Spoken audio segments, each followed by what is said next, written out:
Hello everyone, स्वागत है आप सभी का आपके अपने यूट्यूब चैनल सलीम के ट्यूटोरियल्स पे। आज हम जानेंगे रेसिप्रोकल लेवलिंग के एग्जांपल को किस तरह से सॉल्व करते हैं। जनरली ये सर्वेइंग का क्वेश्चन पेपर है, 2015 का है, लेकिन रेसिप्रोकल लेवलिंग इनसेम एग्जाम में 2019 में भी पूछा जाएगा। तो एक एग्जाम्पल मैंने यहाँ पे एज ए मॉडल आंसर मैंने सॉल्व किया है। तो किस तरह से आपको इस एग्जाम्पल को सॉल्व करना है स्टेप बाय स्टेप मैंने बताया है। तो इस वीडियो को एंड तक देखिएगा ताकि आपके 6 मार्क्स इनसेम में फिक्स हो जाएंगे। जनरली ये 6 मार्क्स 2015 में आता था, लेकिन इसमें 7 या 8 मार्क्स के लिए पूछा जा सकता है। तो एग्जाम्पल किस तरह से पूछा जाता है, देखिए। The following notes refer to an operation involving reciprocal levelling. यहाँ पे कुछ नोट्स दिए हैं, जैसे कि इंस्ट्रूमेंटेशन दिया है, स्टाफ रीडिंग दिया है और रिमार्क दिया है।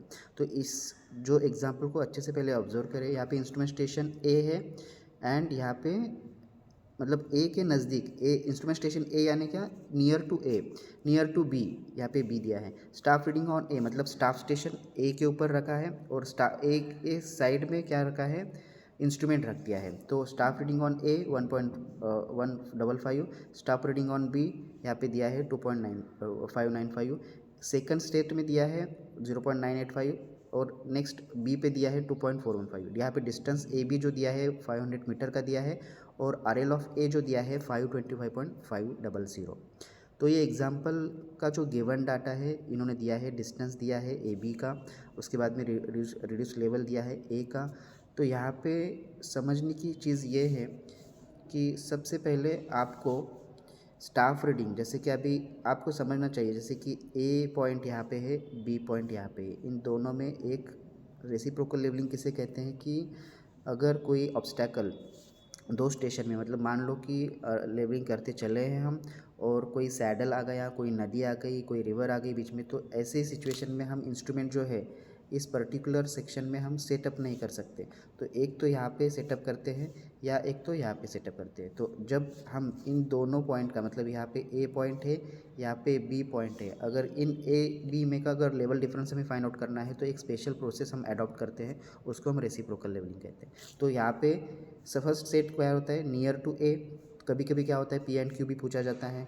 और staff reading on A and B मतलब स्टाफ स्टेशन पी रहेगा और स्टाफ जो staff station instrument station P रहेगा और स्टाफ स्टेशन ए या बी रहेगा।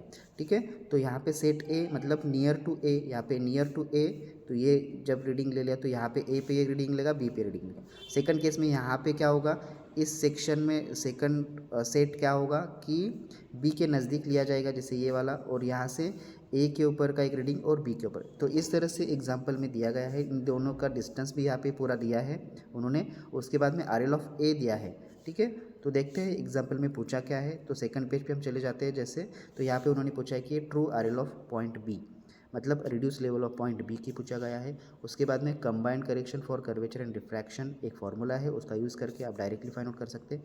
उसके बाद में कॉलिमेशन एरर बार बार पूछा जाता है और उसके बाद में is the line of collimation inclined upward और डाउनवर्ड। मतलब ये 4 क्वेश्चन दिए हैं और ये 6 मार्क्स 2015 में, अभी 7 या 8 मार्क्स के लिए आ सकता है। तो यहाँ पे R L of B find out करना है, combined correction for curvature and refraction, collimation error, और जो कॉलिमेशन एरर हम जो फाइंड आउट करते हैं वो इंक्लाइंड अपवर्ड है या डाउनवर्ड है। ठीक है, तो इस एग्जांपल का मैं सोल्यूशन यहाँ पे मैंने बताया है। तो सबसे पहले क्वेश्चन नंबर 1 बी है। तो यहाँ पे गिवन डाटा जो दिया है उस हिसाब से हमको क्या करना है, सबसे पहले हमें true difference in elevation between A and B. तो यहाँ पे सॉल्व करते वक्त याद रखिए, कोई भी क्वेश्चन पेपर अगर आपका आए तो true difference in R L, तो यहाँ पे एक बिग वैल्यू है, यहाँ पे एक लो वैल्यू है। तो याद रखना, हमेशा याद रखना। मैं यहाँ पे एक डायग्राम निकाल के देता हूँ। एक इंस्ट्रूमेंट स्टेशन में अपवर्ड लिखता हूँ, एक इंस्ट्रूमेंट स्टेशन में डाउन पे लिखता हूँ। अगर यहाँ पे मैंने इंस्ट्रूमेंट का सेटअप किया, ठीक है, तो इस तरह से कुछ ग्राउंड की लेवल है। अगर मैंने यहाँ से देखा इन दोनों स्टाफ को, ठीक है, तो ये जो स्टाफ है, मान लो ये स्टाफ बी है और ये स्टाफ ए है।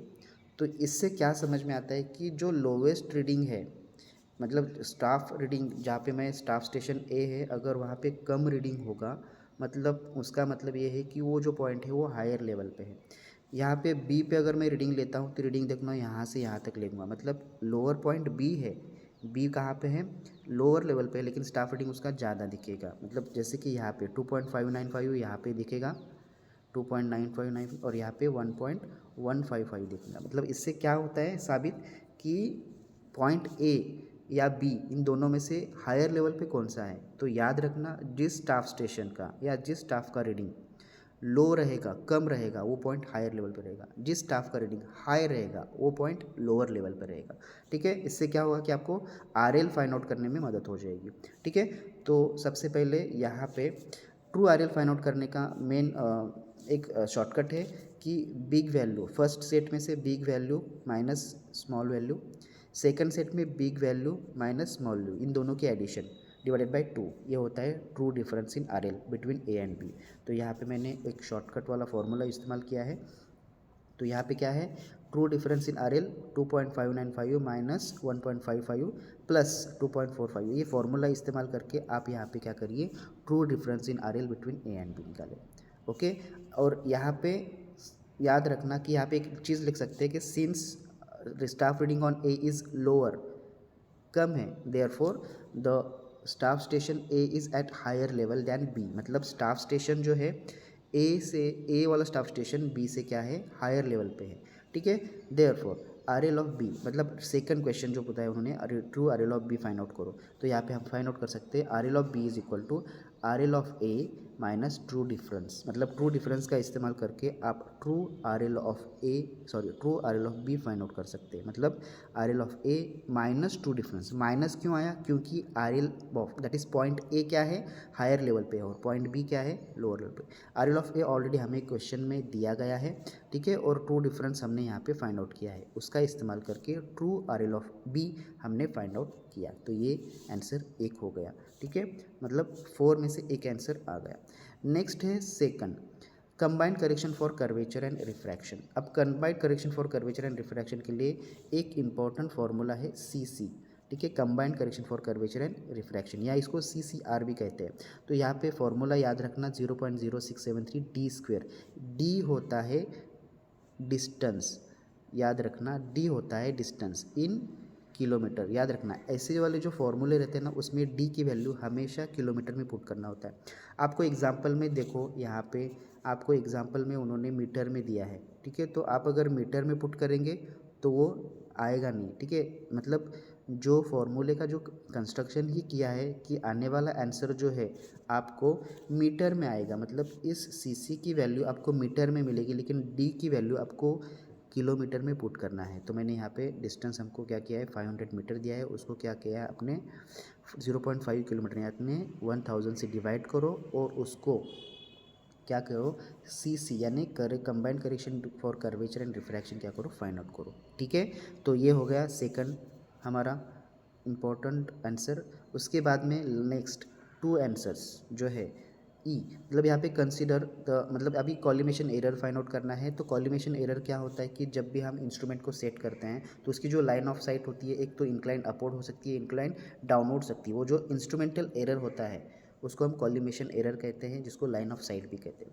तो कॉलिमेशन एरर सबसे पहले जब भी हम देखते हैं या इंक्लाइन किया, तो समझो इंक्लाइन अपवर्ड है तो वो पॉजिटिव हो सकती है। तो हमने पहले ही कंसिडर किया कि consider the nature of line of collimation is incline upward. पहले आप क्या करो, नेचर ऑफ लाइन जो है, लाइन ऑफ साइट है, उसको अपवर्ड करो। पॉजिटिव आया अपवर्ड ही रहेगा, निगेटिव आया तो डाउनवर्ड। ये लास्ट वाला आंसर रहेगा हमारा।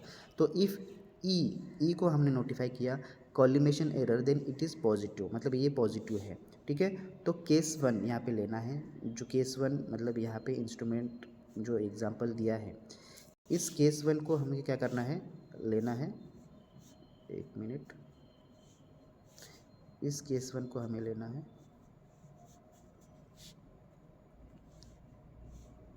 एक मिनट, हाँ। तो ये जो केस 1 है, ये वाली केस 1, इस केस 1 को लेना है। इसमें क्या होता है कि 1.55 मतलब अगर स्टाफ याद रखना है, इंस्ट्रूमेंट स्टेशन के करीब अगर स्टाफ रहता है कि वो ट्रू स्टाफ रीडिंग या ट्रू स्टाफ रीडिंग मतलब करेक्ट स्टाफ रीडिंग होता है। अगर वो डिस्टेंस ज़्यादा होता है तो यहाँ पे हमें कॉलिमेशन एरर और रिफ्रैक्शन एरर को कंसिडर करना होता है, और इन एडिशन उसमें कॉलिमेशन एरर भी आएगा। ठीक है, तो यहाँ पे याद रखना कि correction due to curvature and correction due to refraction and collimation error, इन तीनों को इस्तेमाल करना है। ठीक है, केस 1। केस 2 भी हम ले सकते हैं, अगर बी नियर है तो ये वाला स्टाफ स्टेशन क्या होगा, करेक्टेड होगा, और इसके अंदर हमको करेक्शन करना पड़ेगा। ठीक है, तो हम केस 1 कंसिडर करेंगे कि staff station instrument station staff station A के नज़दीक है, तो staff correct staff reading on A जो एज इट इज़ रहेगा, और जो नेक्स्ट बी वाला रहेगा 2.595 उसके अंदर हमको करेक्शन करने पड़ेंगे। ठीक है, तो यहाँ पे आप देख सकते हैं कि हाँ, यहाँ पे आप देखो कि हमने क्या किया है। हाँ, consider the nature of line of collimation is inclined upward, तो यहाँ पे पॉजिटिव हमने कंसिडर किया है। नाउ कंसिडर केस 1, हमने क्या किया कि केस 1 को देखा, तो यहाँ पे आप देख सकते हैं कि when instrument at A correct staff reading on A is 1.155 as it is रख दो। Correct staff reading on B हमें क्या करना पड़ेगा, ऑब्जर्व स्टाफ रीडिंग में से correction due to curvature and refraction and minus E. अब यहाँ पे देखो, जब हम कॉलिमेशन एरर जो है पॉजिटिव कंसिडर करते हैं तो उसका करेक्शन क्या होगा, निगेटिव होगा। अगर हमने निगेटिव कंसिडर किया तो पॉजिटिव करेक्शन होगा, तो हमने पॉजिटिव कंसिडर किया है तो करेक्शन क्या होगा, निगेटिव। तो यहाँ पे ये फॉर्मूला याद रखना जब भी आप कॉलिमेशन एरर को फाइंड आउट करेंगे, तो observe staff reading on B minus correction due to curvature and refraction minus E आएगा। ठीक है, याद रखना इसको। तो हमने जो भी यहाँ पे लिखा हुआ है, तो ये 2.595 माइनस हमने already correction due to curvature and refraction का फॉर्मूला यूज़ करके उसका वैल्यू फाइंड आउट किया है 0.0168 माइनस ई। तो ये एक जनरल फार्मूला हो गया correct staff reading on B and correct staff reading on A. अब जो भी है, लास्ट टाइम हमने फार्मूला यूज़ किया था true difference in R L find out किया था। मतलब अब ये जो ऑलरेडी सारी चीज़ें क्या है, मतलब स्टाफ रीडिंग स्टेशन बी के ऊपर का और माइनस स्टाफ स्टेशन ए के ऊपर का, इन दोनों का डिफरेंस लेके ट्रू डिफरेंस हमने निकाल दिया। ठीक है, अब सेम थिंग यहाँ पे हमको करना है ट्रू डिफरेंस इन एलिवेशन। तो यहाँ पे क्या करना है, correct staff reading on B minus correct staff reading on A. तो यह वैल्यू यहाँ पे लिख लिया, ये वाली वैल्यू यहाँ पे लिख लिया, और ये 1.5 ये वैल्यू हमने यहाँ पे लिख लिया। ठीक है, तो इससे क्या होगा कि जो वैल्यू जो आंसर आ गया वो इन टर्म्स ऑफ ई आ गया। ठीक है, सॉल्व करिए, आपको 1.4232 माइनस ई आएगा। बट ट्रू डिफरेंस हमने ऑलरेडी फाइंड आउट किया है 1.435 है, जो स्टार्टिंग में हमने फाइंड आउट किया है यहाँ पे, ये वाला ट्रू डिफरेंस, ये वाला उसी का कंपैरिजन यहाँ पे हमने करना है, क्योंकि दोनों वैल्यू ट्रू डिफरेंस की है। तो हमने यहाँ पे कंपेयर किया, इक्वेटिंग 1 and 4, मतलब equation number 1 and equation number 4 को इक्वेटिंग किया, और यहाँ पे हमने क्या किया, इनको इक्वेट करके ई की वैल्यू हमने फाइंड आउट की। बट ई की वैल्यू क्या आ गई, नेगेटिव आ गई।